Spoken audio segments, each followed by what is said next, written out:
Muy bienvenidos todos a este servicio de la Iglesia Pacto de Gracia, una iglesia presbiteriana y reformada en San José, Costa Rica. Damos la bienvenida también a los que nos acompañan por el internet. Este es el primer domingo de 2015 y qué hermoso estar unidos juntos, congregados, rindiendo honor al Señor, también a través de escuchar su palabra. Y hoy vamos a estudiar Salmo 2. Como es un salmo tan pequeñito, yo pensé que iba a poder predicar todo el salmo. Así no va a ser. Solo 3 versículos vamos a poder estudiar. Pero este salmo conviene contemplarlo, hermano, empezando el año, pensando en comienzos, pensando en nuestra vida por delante en este año. Pero vamos a leer todo el salmo. Dios primero, en otros domingos podemos continuar el estudio de Salmo 2. Pero demos lectura a este Salmo 2. Dice así: ¿Por qué se amotinan las gentes y los pueblos piensan cosas vanas? Y se levantarán los reyes de la tierra y príncipes consultarán unidos contra Jehová y contra su ungido, diciendo: rompamos sus ligaduras y echemos de nosotros sus cuerdas. El que mora en los cielos se reirá, el Señor se burlará de ellos, luego hablará a ellos en su furor y los turbará con su ira. Pero yo he puesto mi rey sobre Sión, mi santo monte. Yo publicaré el decreto. Jehová me ha dicho: mi hijo eres tú, yo te engendré hoy. Pídeme, te daré por herencia las naciones, y como posesión tuya los confines de la tierra. Los quebrantarás con vara de hierro, como vasija de alfarero los desmenuzarás. Ahora pues, oh reyes, sed prudentes, admitid amonestación, jueces de la tierra. Servid a Jehová con temor, y alegraos con temblor. Honrad al Hijo, para que no se enoje y perezcáis en el camino, pues se inflama de pronto su ira. Bienaventurados todos los que en Él confían. Tengan sus Biblias abiertas, hermano. Si nosotros nos ponemos a averiguar lo que está pasando en muchas partes de este mundo contra los cristianos, sería suficiente para asustar o desanimar a cualquiera. Hay persecución abierta en muchos lugares del Medio Oriente, países en África, Pakistán, la India, sobre todo en países musulmanes. Persecución abierta, tortura y hasta muerte de cristianos. En Estados Unidos y Europa, guerra abierta contra cualquier científico creacionista. Y no solo los creacionistas están en la mira, sino todo cristiano está en proceso de ser ciudadano de segunda clase, como por ejemplo en estos países de Europa y Estados Unidos, cuando se pasan leyes restringiendo la expresión del cristianismo, pero al mismo tiempo permitiendo la expresión del ateísmo, del budismo, del hinduismo y de la religión islam. En el esfuerzo por redefinir el matrimonio para incluir parejas homosexuales, una vez más encontramos que las sociedades de Estados Unidos y Europa están forzando a los cristianos a participar en su nueva religión pagana o ser castigado con perder su empleo en algunos casos o todo su negocio. Si no bastara la opresión y la persecución, la iglesia, nosotros enfrentamos un sinfín de otras luchas que nos podrían llevar a la desesperación si no fuera por el Evangelio. Podemos pensar en nuestras propias debilidades personales, las tentaciones de Satanás. Podemos pensar en qué tan fácilmente los cristianos nos debilitamos en nuestro testimonio porque nos parecemos más al mundo que luz y sal en la tierra.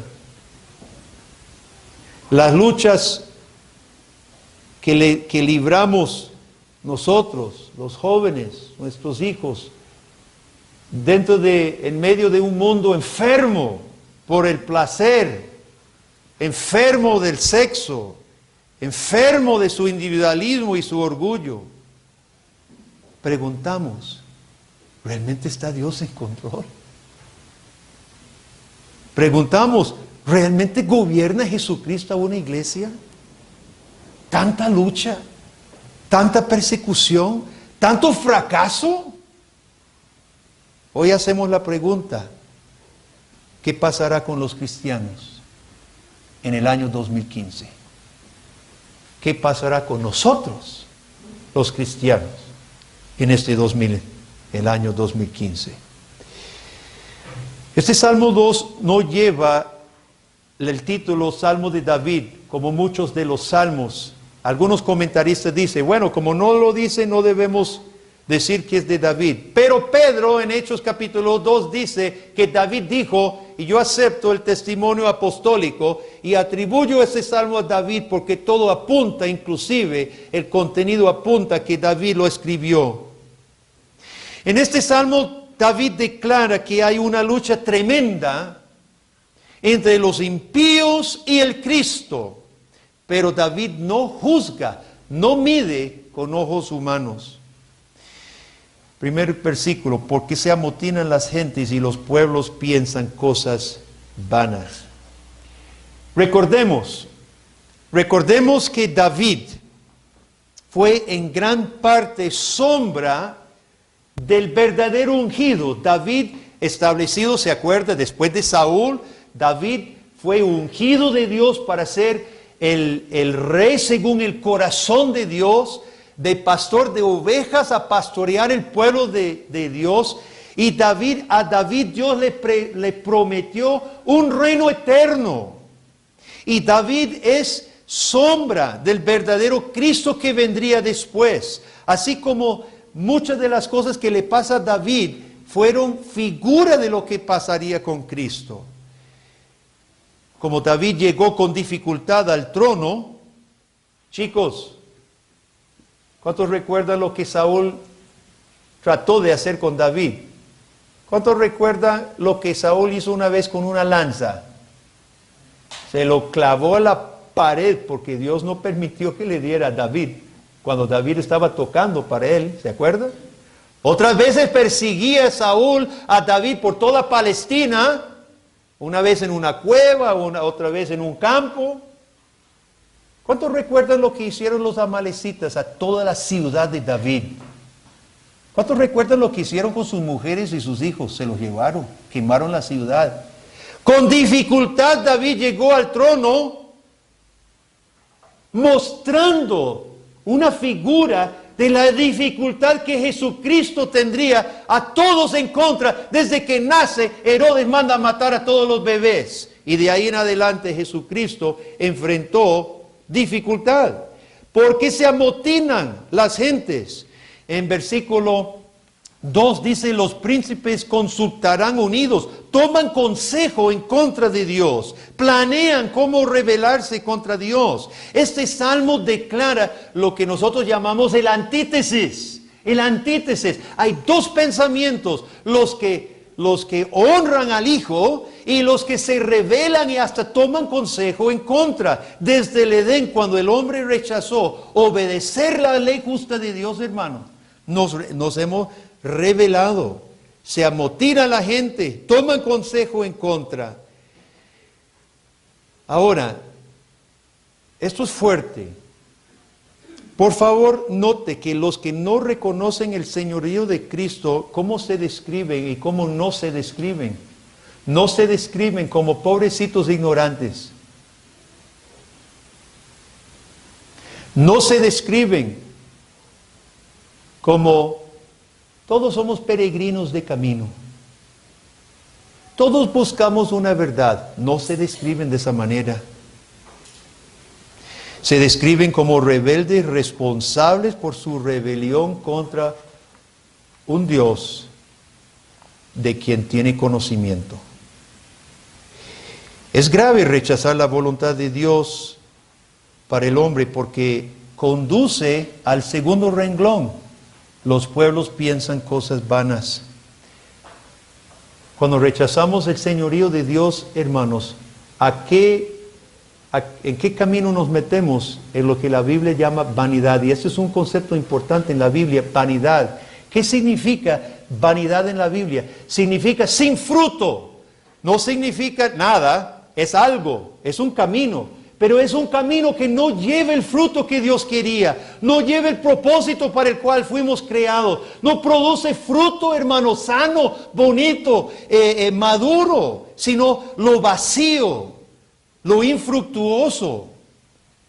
La vanidad comienza con rebelión con Dios, pero procede a permear todo aspecto de nuestra vida. Cristo y Dios gobernaba a Adán y Eva totalmente toda su vida, su familia, su matrimonio, sus hijos, su hogar, su trabajo, su gobierno. Y cuando nos desligamos de Dios y nos rebelamos con Dios, hermanos, nos negamos a someternos a su señorío. Y la vanidad toma control de mi hogar, mi matrimonio, mis hijos, mi trabajo, mi gobierno, mi educación. La vanidad de los impíos es patente, es obvia para los que sencillamente se pone a contemplar con objetividad las cosas, hermanos. Yo quiero tocar solo 2 ejemplos de las consecuencias de la vanidad en la sociedad. Hablemos de la educación. Hace unos siglos, Europa y Estados Unidos hicieron un esfuerzo por poner un fundamento bíblico para sus leyes. No queremos decir que todos eran cristianos y que todos eran necesariamente temerosos de Dios. Pero, por ejemplo, en la Corte Suprema de Estados Unidos está Moisés con los 10 mandamientos. Los países de Europa y de Estados Unidos intentaron fundamentar su sociedad, las leyes y su educación sobre principios y éticas bíblicas. Hoy no. Desde hace unos 2 siglos vienen estos países apartándose de ese fundamento, implementando más bien religión atea y pagana. En Estados Unidos, alrededor de 1200, comenzando con John Dewey, educador, filósofo, de él en adelante los educadores intentaban engañar a toda una población de que la educación no se base en valores éticos, religiosos. La educación debe limitarse, según ellos, a simplemente hablar de lo objetivo, de las verdades empíricas, lo comprobable. Esa es vanidad de pensamiento, todo es religioso. Aquí lo estamos leyendo. O nosotros honramos al Hijo o no lo honramos. Y cuando este tipo de vanidad, hermano, toma control de la educación, ¿qué pasa? Este pensamiento ha sido la justificación para crear 2 generaciones en Estados Unidos, por ejemplo, sin temor de que haya ningún juez que juzgue la vida civil, la vida pública, la vida pública de Estados Unidos. Y una de las consecuencias ha sido la legalización del aborto, de matar 65 millones de niños inocentes, muchísimo más que todos los que hayan muerto en sus guerras, de todas las guerras de Estados Unidos. Han matado en sangre fría. Hay consecuencias de abrazar vanidad, hermano. Hay consecuencias de abrazar vanidad. Y esta vanidad nos lleva no solo a no fruto, nos lleva a fruto podrido, fruto triste, fruto homicida, fruta que sangre. Hablemos brevemente de la política, de la ciencia, un poquito más, en una aplicación de la vanidad de las personas, del fracaso del famoso calentamiento global. Tenemos, bueno, a mí me decían incrédulo, a mí me criticaba porque yo criticaba todo el movimiento de calentamiento global, pero tuve la razón, no yo, porque ya llevamos 18 años sin calentamiento global, más bien los últimos 3 años tenemos un leve enfriamiento. Pero está saliendo a la luz del día el verdadero propósito detrás del cuento. ¿Sabe qué ha sido? Sacarnos dinero, poder político de los gobiernos, en nombre del ambiente, en nombre de catástrofe inminente, en nombre del trastorno del planeta. Nosotros estamos pagando un montón de dinero por cosas ambientales cuando no hay calentamiento global. Entonces, por un lado, y mientras tanto los gobiernos recaudan dinerales de impuestos para salvar el planeta y se lo regalan a compinches. Ha habido, no me voy a meter en esto, ni me pregunten, pero ha habido cualquier cantidad de fraudes otorgando a empresas ambientales que se embolsan la plata y se quiebra la empresa y no llegó a nada. ¿Y quién lo pagó? Usted y yo. Pero no solamente poder para recaudar dinero, este fraude, sino control. En nombre de calentamiento global que no está sucediendo, nos quieren controlar, implementar una paranoia sobre la población de poder controlarnos, a decirnos qué bus puedo llevar y qué bus no puedo, porque se me está pasando... se me está haciendo más y más difícil cada año pasar mi bus de 1972, que fue construido antes de Ritevi. Y en nombre de que mi bus está contaminando, que no es mucho, es poquito, pero que está calentando el planeta, que no existe ningún calentamiento global. El otro día estaba el hermano Pastor Roberto y yo había encendido el bus, y cuando se arranca en frío echa un poquito de humo, ¿verdad? Pero el día estaba haciendo frío, era un día bastante frío, todos andábamos con suéter, y llega Roberto y dice: por favor apague eso, y le digo: no ve que está haciendo frío, estoy haciendo mi parte para hacer un poquito de calentamiento. Y no, dice que está loco usted. No hay calentamiento, pero con el cuento de calentamiento nos quieren decir cuáles carros usar. Pero no solo eso, hermano, vea hasta qué alcance los tentáculos del control totalitario quiere llegar. ¿Usted ha visto bombillos de 100 watts? Yo creo que ya eso no se consigue en Costa Rica, a menos que esté equivocado. En Estados Unidos son ilegales bombillos de 100 watts. ¿Por qué? Porque gastan demasiada energía y estamos al punto de colapso. Sí gastan un poquito más de energía, hermano. Pero si usted lo puede pagar, y si a usted le gusta mejor el bombillo normal, que a mí me gusta más que los fluorescentes, pero no solo eso, vea lo vano, vea la vanidad.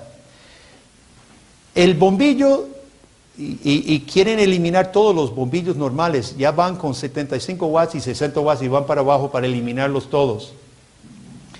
Controlar es el afán. Pero los bombillos fluorescentes cuestan más fabricar, usan más recursos para fabricarlos, número uno. Tienen mercurio. Cuando se rompen en el botadero, los fluorescentes tienen mercurio. El bombillillo normal no tiene nada, es vacío. Usted lo rompe y se deshizo. Y los LED, las luces LED, que es la otra alternativa ambiental, tienen plomo. O sea, todo esto es para decir, hermano, que la vanidad humana, cuando nosotros nos apartamos de lo razonable en un gobierno bajo Dios, y queremos jugar de Dios en la tierra, que nuestros gobiernos ahora se han puesto a jugar de Dios, van a ser los salvadores del planeta, van a manejarlo todo, le va a decir a usted qué carro manejar y qué bombillo comprar. Cuando nos apartamos de eso, no solo nos metemos en necedades tontas y contradicciones, como exigir bombillos que son hasta más contaminantes,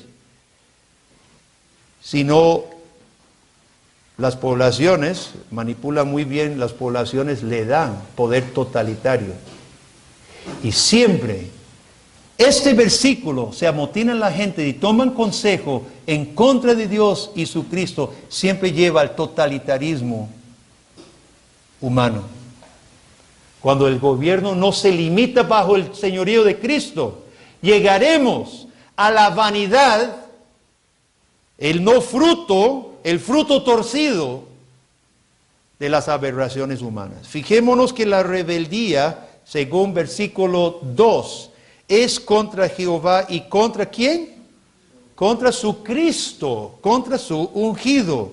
Desde el comienzo de la creación, hermanos, Dios gobierna todo por medio de su Hijo. ¿Qué dice Hebreos capítulo 1, versículo 3? Está hablando del Hijo, que dice que el Hijo gobierna todo por el poder de su palabra. Siempre Dios Padre gobernaba el universo desde la creación por Cristo. Cristo es el Hijo del Padre que gobierna todo por el poder de su palabra. Y desde la caída en el pecado, Dios preparaba el mundo para entender el reino de Cristo, estableciendo figuras de Cristo. Abraham, Moisés, David, para que llegara Jesucristo. Dios hizo un pacto especial con David, de que uno de sus hijos tendría el reino eterno de Dios. Ahora, David en su día, él ve esta rebeldía contra él, porque no colaboraba ni su propio pueblo, y mucho menos los filisteos y los de alrededor. David ve la rebeldía contra él como un ejemplo de la rebeldía universal contra el gobierno de Dios y de Cristo. ¿Cuál es la diferencia entre el cristianismo y todas las demás religiones del mundo? La diferencia es Cristo, el Cristo de la Biblia. Ahora, muchos honran a Cristo, pero un Cristo entre otros. Cristo, Mahoma, Buda, Confucio. Un Cristo entre todos. ¿Cuál es la diferencia del cristianismo bíblico, hermano? Es el Cristo real de la Biblia. Cristo es el tropezadero. Cristo es la roca contra la que el orgullo humano tropieza.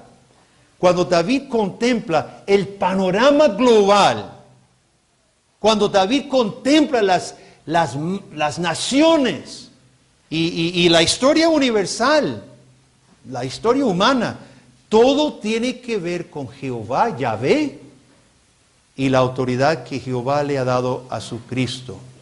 Y la tendencia universal es rebeldía contra Dios. Y solo la misericordia de Dios rompe esa rebeldía. Y eso lo vamos a ver, Dios primero, en otro domingo, en el resto del Salmo.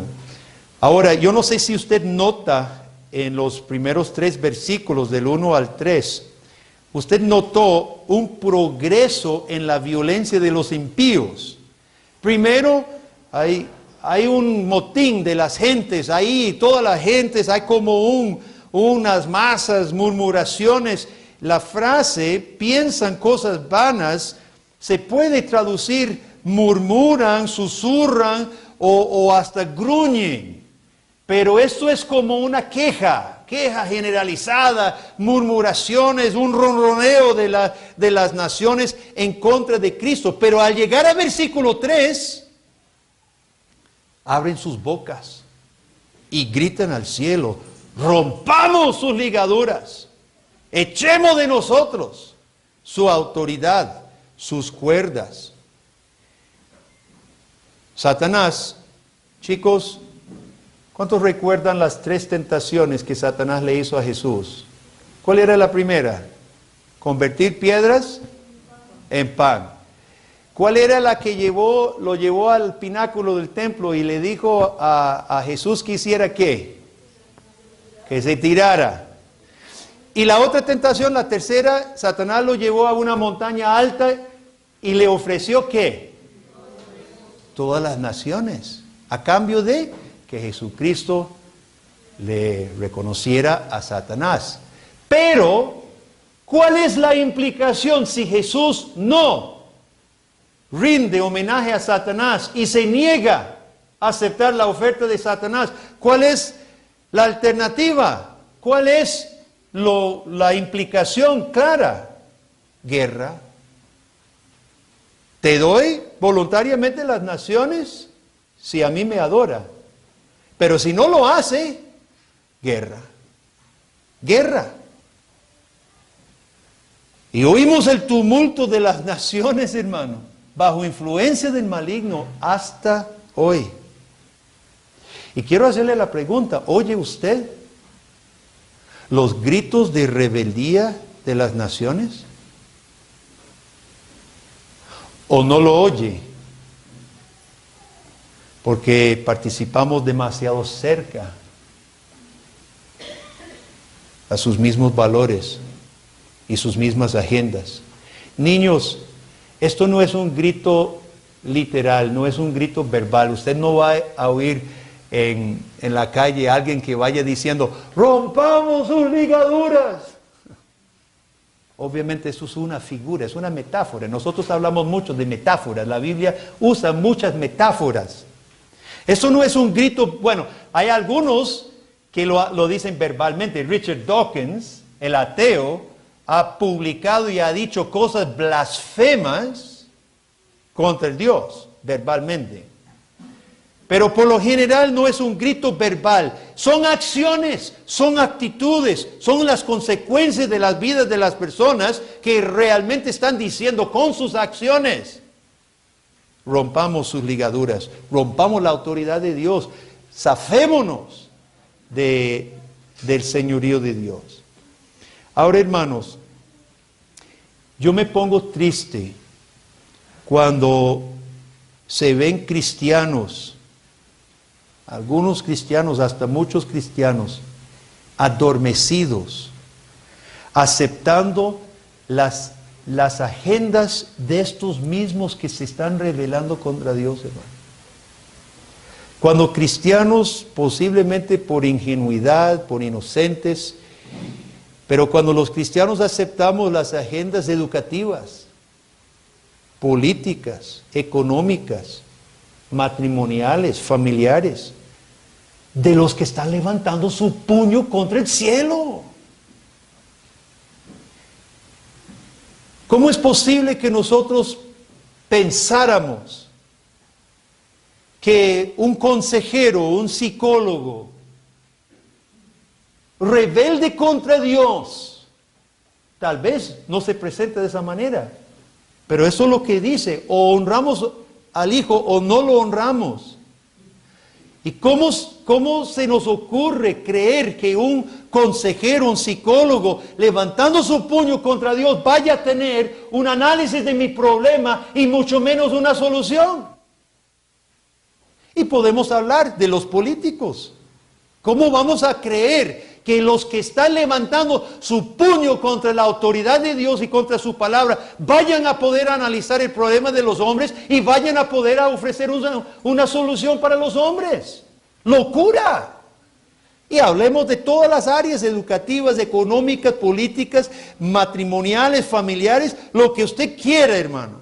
El Salmo 2 abre con un interrogante. ¿Por qué desafían a Dios y a su Cristo? ¿Por qué recurren a vanidades y se rebelan abiertamente contra el señorío de Dios? Y aquí es necesario que nosotros hagamos una pausa y reconozcamos una verdad sumamente duro. Nosotros generalmente no dividimos a la humanidad entre dos grupos de blanco y negro. Pero al final de cuentas, hermanos, la Biblia sí lo hace. Jesucristo lo dijo, el que no recoge conmigo, ¿qué hace? Esparrama. Jesucristo dijo, muchos me dirán, Señor, Señor, pero les diré, apártese de mí, nunca los conocí. Al final de cuentas, solo hay dos grupos de personas, hermano. Y los dos grupos son los que no reconocen y los que reconocen y honran a Cristo. Realmente, los que no honran de forma consciente y voluntaria forman parte de estas gentes. Las gentes que se amotinan contra Jehová y contra su ungido. Podría ser un vecino, podría ser un familiar, podrían ser un amigo, pero querido amigo, nada ganamos fingiendo que hay como un limbo, ¿verdad?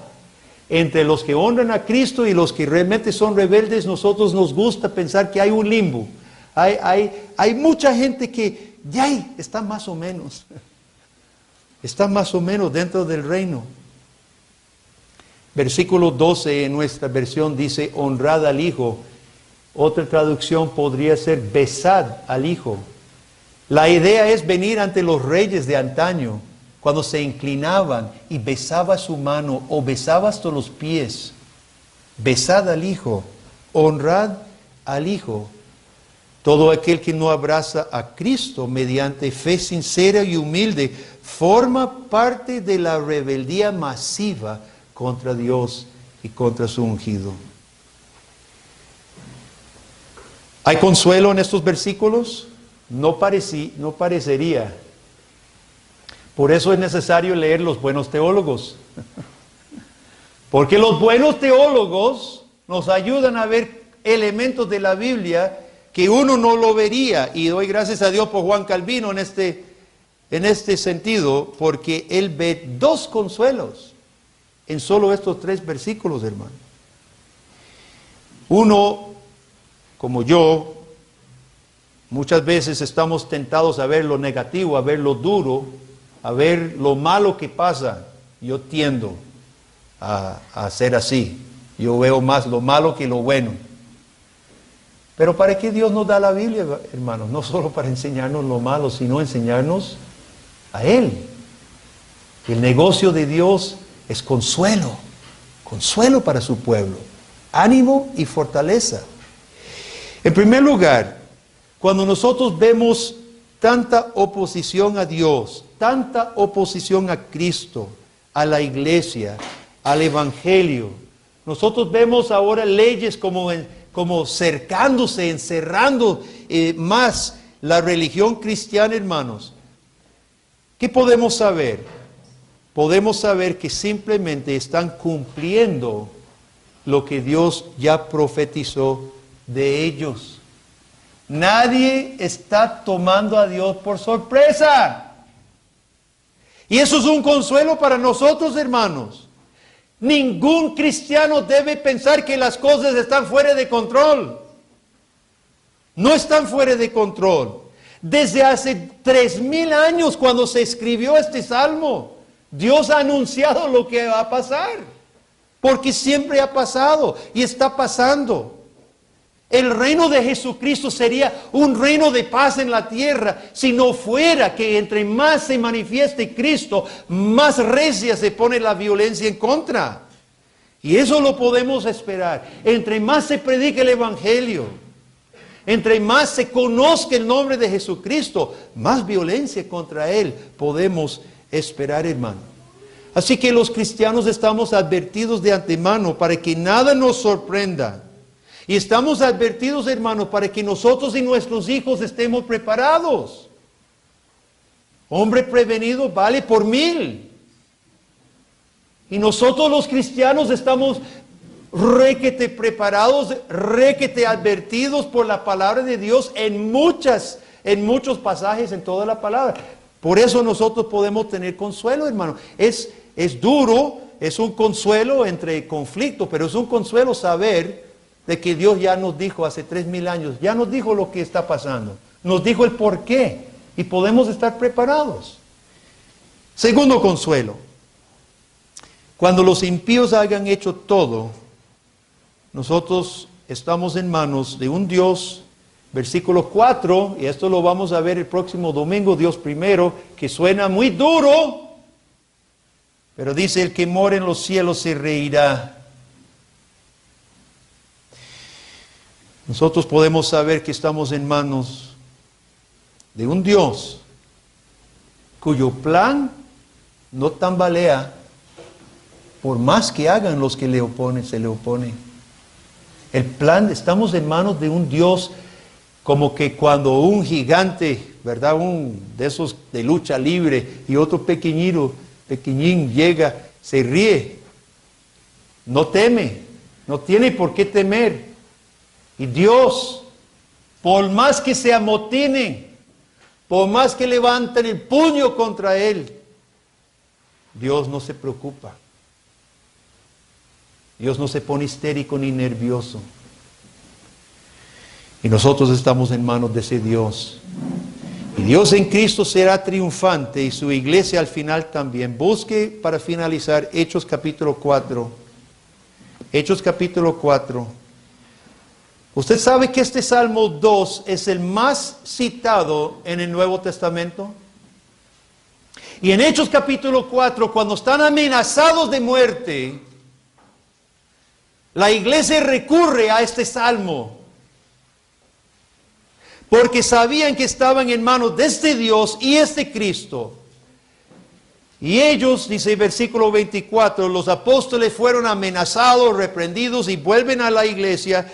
Y habiéndolo oído, la iglesia oyó el relato, alzaron unánime la voz a Dios y dijeron: soberano Señor, tú eres el Dios que hiciste el cielo y la tierra, el mar y todo en lo que ellos hay, que por boca de David tu siervo dijiste: ¿por qué se amotinan las gentes y los pueblos piensan cosas vanas? Se reunieron los reyes de la tierra y los príncipes se juntaron en uno contra el Señor y contra su Cristo. Porque verdaderamente se unieron en esta ciudad contra tu santo Hijo Jesús, a quien ungiste, Herodes y Poncio Pilato, con los gentiles y el pueblo de Israel, para hacer cuanto tu mano y tu consejo habían antes determinado que sucediera. Vea usted, hermano, vea usted cómo los primeros cristianos entendían la maldad de los hombres bajo el control de Dios. ¿Lo vio? Se reunieron los reyes contra Cristo, pero hicieron simplemente cuanto tu mano y tu consejo había antes determinado. Ahora, Señor, y este es el punto clave. Ahora, Señor, mira sus amenazas y concede a tus siervos que con denuedo hablen tu verdad. ¿Qué pidieron los cristianos? Ay, Dios, guárdanos de mataron a Jesús, guárdanos también de que no nos maten. No lo pidieron. Mira sus amenazas. ¿Y qué pidieron? Denuedo, nada más. Ellos toman ese salmo como consuelo. Simplemente hicieron lo que Dios dijo que iban a hacer. Ahora, Señor, mira las amenazas, mira la opresión, mira la persecución. No piden que los libre, pide que los haga fieles. Y Dios confirmó su petición con sacudir el lugar y dar señales poderosos. Yo quiero que eso sea nuestro lema para el año 2015, hermanos. Yo quiero que sea el lema de esta iglesia. Mira las amenazas, mira que se amotinan, mira que levantan sus voces en contra de Cristo. Pero a nosotros concédenos de nuevo. Hoy celebramos la cena del Señor, celebrando la victoria de Cristo sobre el pecado, celebrando el triunfo de Jesucristo, hoy y para siempre. Es una cena en que nosotros esperamos, seguramente es una señal de una victoria final cuando Jesucristo presida esta cena, porque nosotros anunciamos la muerte de Cristo hasta que venga. Esta cena, hermanos, es cena triunfal, es cena de victoria, victoria sobre la muerte, victoria sobre los enemigos de Cristo y de su iglesia. Que nuestro lema sea en el año 2015, Señor, mira sus amenazas y a nosotros concédenos de nuevo. ¿Cuántos dicen amén? Oremos. Padre, gracias porque hace muchos años, a través de tu siervo David, tú explicaste la guerra entre los que no reconocen tu señorío, el señorío de tu ungido. Nosotros vemos la plena consumación de este salmo en la vida, la muerte y la resurrección de Cristo y el fundamento de la iglesia, que continúa la opresión y la persecución, pero continuará el testimonio de Cristo y el Evangelio. Para esta congregación, Padre, estamos pidiendo que nuestra actitud para este año sea la misma que tuvo tu iglesia en los primeros días de existencia. Que nosotros podamos mirar, sí, con ojos de fe, con ojos informados de la Biblia de Dios, podemos mirar las naciones, podemos ver que hay una división entre las gentes. Algunos reconocen, otros no. Podemos mirarlo. Pero nosotros pedimos, oh Dios, que tú nos concedas valentía, valor, denuedo, para honrar a nuestro Señor Jesús.